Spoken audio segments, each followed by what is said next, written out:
자, 어제는 이준석 후보의 어머니도 유세 동행해서 눈물을 보이기도 했는데 많은 화제를 낳았죠. 영상으로 한번 만나보시죠.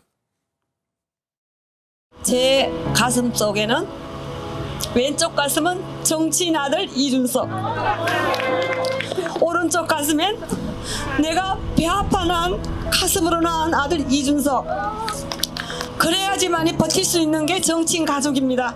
우리가 칼로 베인 상처는 시간이 지나면 낫습니다. 그런데 우리 정치인 아들 이준석이 당대표에서 물러날 때 그 힘든 과정을 지켜보는 엄마는 심장에 칼이 꽂힌 듯한 그런 내가 고통을 겪었습니다. 예, 어머니가 등장하셔갖고 국민의힘 당대표 시절 그런 얘기까지 한번 해서 많은 분들이 좀 높은 조회수를 보였다고 하는데, 자, 장윤미 부위원장님 어떻게 보셨습니까? 이 절박함으로 좀 막판 뒤집게 나선 모습, 유권자의 마음을 좀 흔들 것을 보세요? 저는 흔들 거라고 생각하고요. 이게 가족이니까, 그리고 이준석 대표의 그 국민의힘에서 축출되는 과정을 가족들이 더 잘 알지 않겠습니까? 처음으로 밝혀진 거예요. 그렇죠. 어머니가 피눈물을 쏟습니다. 심장에 정말 칼이 꽂히는 것 같은 고통이었다라고까지 이야기를 하는데, 저는 그 부분이 환기되는 점이 어디에 맞닿아 있는지를 한번 볼 필요가 있다는 생각이 드는데요.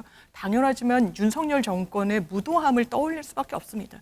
윤석열 대통령이 대선 후보 당시에 도움 요청했지만 그 이후에 여러 일을 가지고 사실상 축출한 게 맞다라고 생각하는 분들이 많이 계시니까요. 그렇다면 이준석이란 정치인을 키워주기 위해서 한번 지원해줘야겠다라는 유권자분들도 분명히 계시겠지만, 이 선거에서 특히 이 지역에서도 뭔가 이 정권 심판과 관련해가지고 이 정부에 내가 한 표로서 메시지를 좀 던져야겠다라고 생각하는 유권자분들도 상당히 많이 계실 거라는 생각이 듭니다. 네, 이동훈 실장님, 이 영상, 이 모습을 보면서 보수 진영에서는 어떻게 보고 있을까라는 좀 궁금증도 있을 것 같은데, 자, 선거의 결과에 어떤 영향을 좀 미치리라 보세요? 글쎄요. 민주당에서는 늘 되풀이해서 이야기합니다. 이준석 대표가 굉장히 훌륭한 정치인인데 마치 대통령에게 이렇게 그 압박을 당해서 이 지경에 이르렀다고 이야기하지만 이렇게 말씀을 드리죠. 어느 당대표가 매일같이 저주를 자신의 정당의 그 대통령한테 저주를 내리면 그 어떤 정당의 집권한 대통령과 그 정당이 참아내겠습니까? 안 그랬다고요? A4 용지로 8장에 걸쳐서 대통령 후보, 그러니까 검찰총장 시절부터 이준석 대표가 했던 발언들을 다 연결을 한다면 그 누구도 저주라는 말에서 이렇게 아니다라고 부정 못할 겁니다. 그런 상황이 바로 민주당에 있어서 벌어졌습니다. 열린우리당 시절에 정동영 의장, 당시에 당대표 의장이라고 했죠. 노무현 대통령을 배출한 그 열린우리당의 당 의장이 청와대에 뛰어들어가서 당신이라고는 표현 안 했겠죠. 대통령 탈당해라라고 고함을 지릅니다. 이때 이병환 비서실장이 살모사 정치라고 이야기를 합니다. 그리고 또 정청래 의원, 정동영 의장의 바로 오른팔이었죠. 당시에 가장 측근이라는 뜻의 오른팔입니다. 정청래 의원 뭐라고 그랬습니까?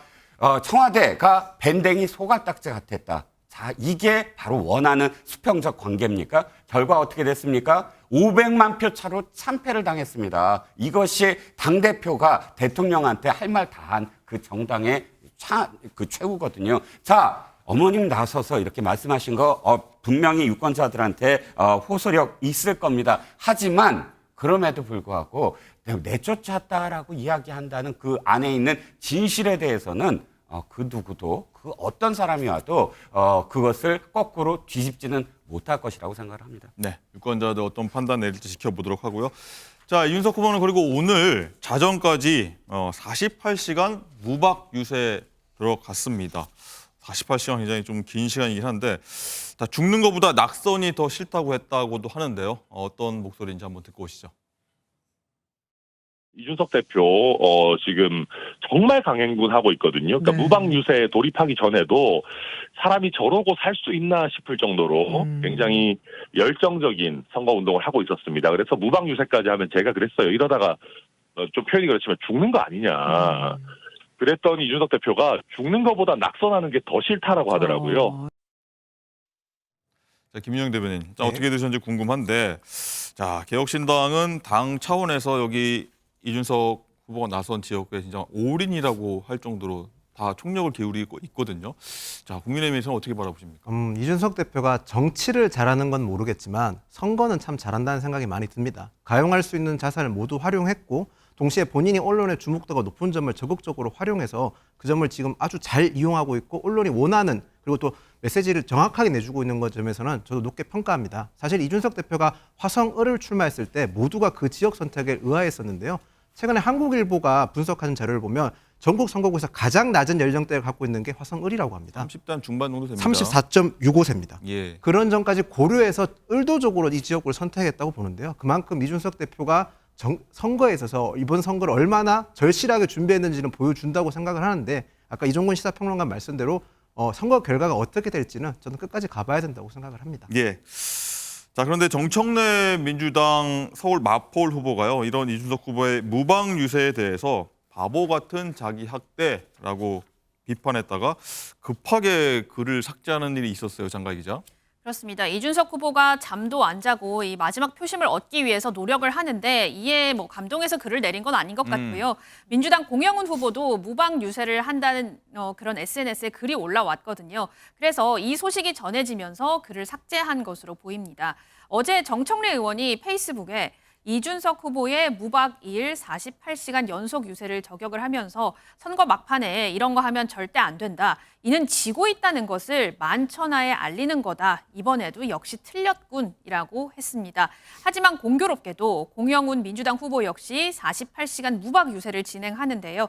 정청래 의원을 또 모시고 유세를 한다. 이렇게 또 적었거든요. 그래서 결국 정 의원이 어제 오전에 게시했던 글은 현재 삭제가 됐습니다. 자, 그런데 또 재밌는 게요. 여기 48시간 무박 유세하는 후보가 이준석, 공영훈 후보뿐만 아니라 국민의힘에서 나온 한정민 후보도 48시간 무박 유세를 하거든요. 네. 그러니까 이 세 후보 모두 다 무박 유세를 하는 겁니다. 네. 그래서 이준석, 한정민 후보가 85년생, 84년생, 그리고 공영훈 후보도 50대, 비교적 젊은 후보여서 그런지 그래서 그런 것도 있고 또 지역 평균 연령이 아까 말씀하셨듯이 34세 정도 됩니다. 그래서 밤낮 없이 젊은 유권자들을 좀 한 명이라도 더 만나겠다. 이런 의지도 엿보인다는 해석이 나오고 있습니다. 네. 자칫 정말 후보들 간의 무방 유세에서 쓰러지는 건 아닌지 참 걱정이 되는 부분이긴 한데 자, 이종근 실장님, 이 지역구 정말 어떻게 될지 궁금합니다. 그렇죠. 이준석 후보 필두로 뭐 한정민 국민의 후보, 공영훈 민주당 후보까지 뭐 여러 논란들도 좀 있었고요. 네네. 자, 이런 뭐 눈물, 마지막 무방 유세 지금 현재로 봤을 때는 뭐 공영훈 후보가 좀 앞서갔었고 여론조사 상으로는요. 그렇죠. 공표 기간 전까지는 예.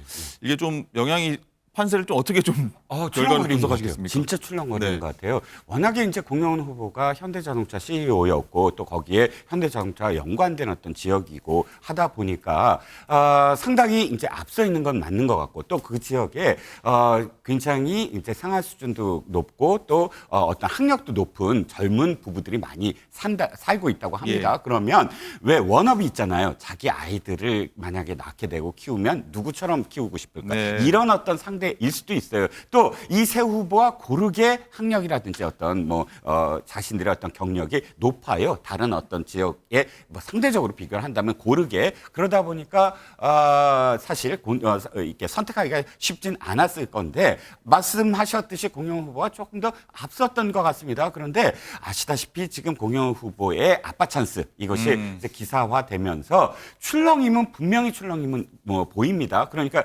한동안 우리가 이준석 대표에 대한 어떤 언급이 없었는데 갑작스럽게 이렇게 언급을 시작한 것도 이 화성을이 움직이고 있다. 그리고 굉장히 그러니까 뭐 여론조사 공표 금지 기간이지만 지금까지 처음에 이제 많이 앞섰던 것과는 다른 흐름을 보이지 않느냐라는 지금 상황이 벌어지고 있는 것 같아요. 역시 뭐 뚜껑은 열어봐야 되겠습니다. 네. 장윤주 부위원님 생각은 좀 궁금합니다. 민주당이 네. 굉장히 좀 추격을 받는 모양새였고 이 지역구에서 어떻게 좀 판세 결과 예측하세요? 그렇죠. 뭐 화성을 지역뿐만 아니라요. 전국의 모든 지역구가 다 민주당 입장에서는 소중하고 그리고 다 어려운 선거라고 생각하고 있습니다. 그렇기 때문에 화성을도 뭐 다르지 않다라고 생각하는데요. 특히나 이제 공영훈 후보가 과연 이 승기를 그대로 유지할 수 있을까에 대해서 이제 많은 분들이 주목하고 계십니다. 특히 뭐 48시간 유세 이런 이야기까지 나왔는데 우리가 이제 정치는 시소 게임이라고 하잖아요. 이제 상대적인 것이기 때문에 만약에 이준석 대표만 48시간 뭐 무방 유세에 돌입하고 나머지 후보들은 하지 않았다라고 한다면 조금 더 이런 부분이 힘을 받을 수 있겠지만 뭐 지금 세 후보가 공이 다 48시간 무방 유세에 돌입하겠다라고 한다면 네. 사실상 이준석 대표가 하고자 하는 그런 절박한 호소 모습이 좀 빛이 바를 수 있겠다라는 생각이 듭니다. 그렇기 때문에 어느 정도 화성을이 지금 요동치고 있고 그 민심의 향방을 예측하기 어려운 것은 분명해 보이지만 대세에는 크게 지장이 없지 않을까 하는 기대도 분명히 존재하는 것으로 보입니다.